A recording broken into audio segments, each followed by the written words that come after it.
Je vous présente aujourd'hui notre 432e journal de bord. Jean-Marie Le Pen, bonjour. Bonjour.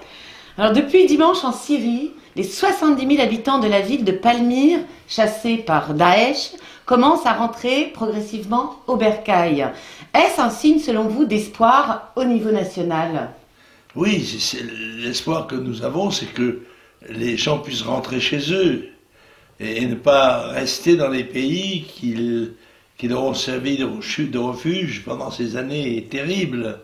C'est ce qu'on pourrait appeler une remigration consensuelle. Mais je crains qu'un certain nombre de gens, en particulier ceux qui ont tout perdu, aussi bien parentèle que biens, logements, etc., ne restent dans nos territoires. Bref, on les enverra à Madame Merkel qui en demande. La guerre n'est pas finie. Nous avons perdu Palmyre, puis nous l'avons regagné, enfin nous, le camp de ce qu'on peut appeler de la liberté contre Daesh, qui est l'arme du terrorisme islamiste, ce que l'on oublie toujours de dire, parce qu'on combat le terrorisme, mais on ne dit pas quelle est sa couleur, comme si on condamnait le revolver du gangster sans parler de celui qui le tient. Alors Panama Papers, pour y revenir, la Banque mondiale est éclaboussée par ce scandale. Ainsi, 75% des entreprises ayant reçu des prêts de celles-ci à des fins de financement de projets de développement en Afrique ont fait passer leurs fonds par des paradis fiscaux. Comment appelle-t-on cela, Président? Il y a beaucoup de choses dans votre question. D'abord, moi j'ai été étonné par le fait que dans ce grand déballage, enfin, qui ne fait que commencer, j'ai bien compris, parce qu'il paraît qu'il y a 11 millions de fiches. Alors on n'a pas dû pouvoir les dépouiller du jour au lendemain. Il n'y a pas d'Américains, il y a un Anglais, le papa Cameron, et puis pas d'Allemands. Quand je sais d'autre part que l'officine qui finance cette opération comporte toutes les grandes fortunes américaines, y compris celle de M. Soros, qui est un révolutionnaire, un subversif, j'ai les plus grandes inquiétudes sur l'efficacité d'une telle démarche. Je dois dire que je ne suis pas rompu à ces opérations circulaires de fonds qui passent de Singapour aux îles Vierges, des îles Vierges à Guernesey, de Guernesey à Panama. Je comprends pas très bien pourquoi ça tourne comme ça, mais je pense que ce sont les grandes affaires qui sont intéressantes. C'est pas le petit épargnant français qui a mis ses 100 000 euros de côté et qui est le danger mondial. Ce sont évidemment les grandes entreprises, et en particulier celles qui sont au bord de la loi, ou même carrément en froid avec la loi. Ceux-là me paraissent à l'abri. Je ne me fais pas de soucis pour elles. Alors, la directive sur le fichier PNR, Passenger Name Record, centralisant les données identitaires des compagnies aériennes, sera votée ce jour à Strasbourg. Croyez-vous en son efficacité contre le terrorisme? Je ne crois pas à l'efficacité de ce qui se décide à Strasbourg en général, mais là en particulier, ce sont des attitudes défensives. Nous essayons d'échapper aux menaces et à la pression qu'exerce sur nos sociétés une organisation terroriste puissante, riche et en cours d'organisation. Donc, il me semble que nous devrions passer à l'offensive et ne pas nous contenter de mesures qui sont en fait rassurantes, mais qui ne sont pas efficaces. On sait très bien que les contrôles qui sont faits aux embarquements, étant généralement pratiqués d'ailleurs par des personnels recrutés dans les banlieues, ne sont pas d'une très grande efficacité. Mais il paraît que ça rassure les passagers. Alors bon, si ça leur permet de faire un voyage tranquille, pourquoi pas, mais quand on veut étendre ça au chemin de fer, ou pourquoi pas à la circulation routière, évidemment on est devant une impasse. Et à un moment donné, il faudra bien prendre le taureau par les cornes. Et ça, j'ai peur que les mains molles qui nous gouvernent en soient tout à fait incapables. Alors, un véhicule blindé français a été touché au Mali par une mine. 3 soldats en OPEX y ont trouvé la mort. Un 4e est toujours grièvement blessé. La présence de nos soldats y est-elle toujours utile et indispensable? C'est difficile de répondre à votre question parce que nous sommes engagés sur une série de théâtres d'opérations et si jamais nous partions, il est bien évident que nous serions immédiatement remplacés par Daesh et que c'est la seule présence de l'armée française ou des armées qui dépendent de l'ONU qui endigue en quelque sorte la présence sans l'éliminer. Seulement, comme elle s'étend dans le monde et en particulier en Afrique, le poids des servitudes pour des pays comme le nôtre qui les acceptent ne cessera d'augmenter, alors que nous avons des budgets très limités et que, on le sait, nos forces militaires, tant au point de vue des personnels que du point de vue des matériels, sont à la limite de la rupture. Bien, alors, l'Institut Civitas serait actuellement dans le viseur de Daesh. Pour quel motif et est-ce à considérer comme menace? C'est peut-être parce que M. Escada est belge et que l'axe de combat de Daesh s'est déplacé de France vers la Belgique, mais c'est aussi parce que Civitas est une organisation nationale qui ne cache pas ses idées viriles et peut-être reçoit par ce biais un avertissement de ne pas trop faire de propagande, parce que généralement, quand les coups ou les avertissements sont donnés, ils ne visent pas forcément la cible qui est visée, mais les cibles collatérales, qui se disent, oh là là, s'ils veulent ça pour telle organisation, qu'est-ce que nous risquons, nous, pauvres malheureux. Bon. Non, je crois que Civitas tient sa place dans le combat à tout risque, comme nous tous. Alors, Jean-Marie Le Guen, secrétaire d'État aux relations... Ah oui, c'est lui qu'on confond toujours avec moi. Oui. Il y a une assonance bretonne là, qui fait que Le Guen, Le Pen, dans la foulée, les gens ne savent pas trop. C'est pas encore Jean-Marie qui a dit une connerie. Bien, alors, je reprends. Jean-Marie Le Guen, secrétaire d'État en relation avec le Parlement, a annoncé souhaiter l'ouverture d'un débat sur la fin de la prohibition du cannabis. Ce gouvernement a-t-il prévu de nous faire la totale? Écoutez, je ne sais pas. Sur cette voie-là, il y a de grandes réformes à faire. Il suffirait de laisser le libre accès des caisses des banques pour probablement éliminer les attaques de gangsters. Je sais que maintenant ce sont les clients des prostituées qui vont être pourchassés par la police. Ça promet quelques scènes de vaudeville. Bon, mon Dieu, si tant est qu'ils aient encore des clients. Parce que là, il paraît que la race sans... Pardon, excusez-moi, s'en fait rare.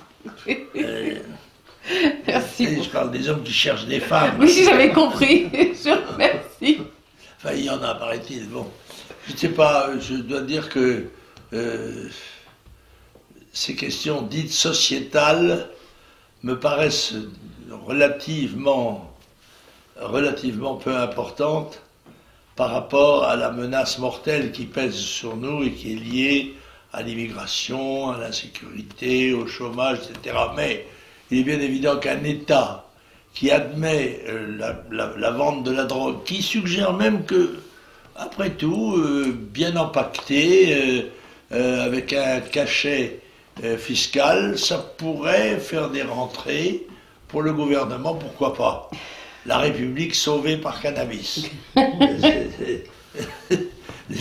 Les Allemands, ils avaient une carte maîtresse de l'espionnage qui s'appelait Canaris. Hollande, lui, il a cannabis. La présidente de la région Île-de-France a chiffré à 500 000 € les dégâts commis dans les lycées par des jeunesses manifestantes ces derniers jours dans la capitale. Les nuits debout s'y succèdent en plein état d'urgence. Qui orchestre ce coûteux cirque et pourquoi tant de laxisme? Écoutez, on se moque du monde, Oui. bien évidemment. Quand on compare les centaines de militants qui ont été arrêtés, interpellés et emprisonnés provisoirement au moment de l'affaire du mariage pour tous, et au chiffre de ceux qui sont arrêtés, de casseurs qui sont arrêtés, là je crois que la dernière manifestation, celle dont il est question là, il y en a eu 9 d'arrêtés, alors qu'il y avait des milliers de policiers. Je pense que c'est une occasion ou jamais d'identifier les gens qui semblent pour certains faire profession d'agresser systématiquement les forces de l'ordre et se révèlent être des menaces révolutionnaires positives, je dirais, en dehors même de l'idéologie. Ce sont des gens qui s'entraînent à la guerre civile et qui un jour peut-être se trouveront face à face avec autre chose dans les mains que des bâtons ou des cailloux. Mais enfin, ils obtiennent des autorisations de manifestation par la préfecture. Je crois qu'il y a un fantasme dans la République, et ça ne date pas d'aujourd'hui, c'était le cas quand De Gaulle était au pouvoir, c'est la crainte d'un incident dramatique qui mobiliserait la jeunesse. Et cela, je crois les consignes sont données pour éviter à tout prix toute action de ce type. Mais on sait bien qu'à partir du moment où il y a confrontation entre des forces belligérantes adverses, il y a bien sûr des coups avec des risques de bavure. Et donc ceux qui capitulent, qui autorisent, qui encouragent même quelquefois les manifestants de gauche prennent des risques qui sont, selon moi, considérables pour l'avenir. Et alors Nicolas Sarkozy réactive son micro-parti et le rebaptise « La France pour la vie ». Que cela vous inspire-t-il ? On rebaptise, pourquoi pas, après tout, l'intention est louable, le procédé est connu et ne trompe pas son monde. Monsieur Sarkozy est un vrai professionnel de la campagne électorale, il va le prouver, je pense, dans son match avec ses frères ennemis, et il prendra comme programme toutes les dispositions susceptibles d'attirer à lui les voix des naïfs. Il l'a fait en 2007, il recommencera, et il en piégera beaucoup comme ça, surtout si le message du Front National n'est pas clair, carré, net, ce qui me semble être aujourd'hui son pire handicap.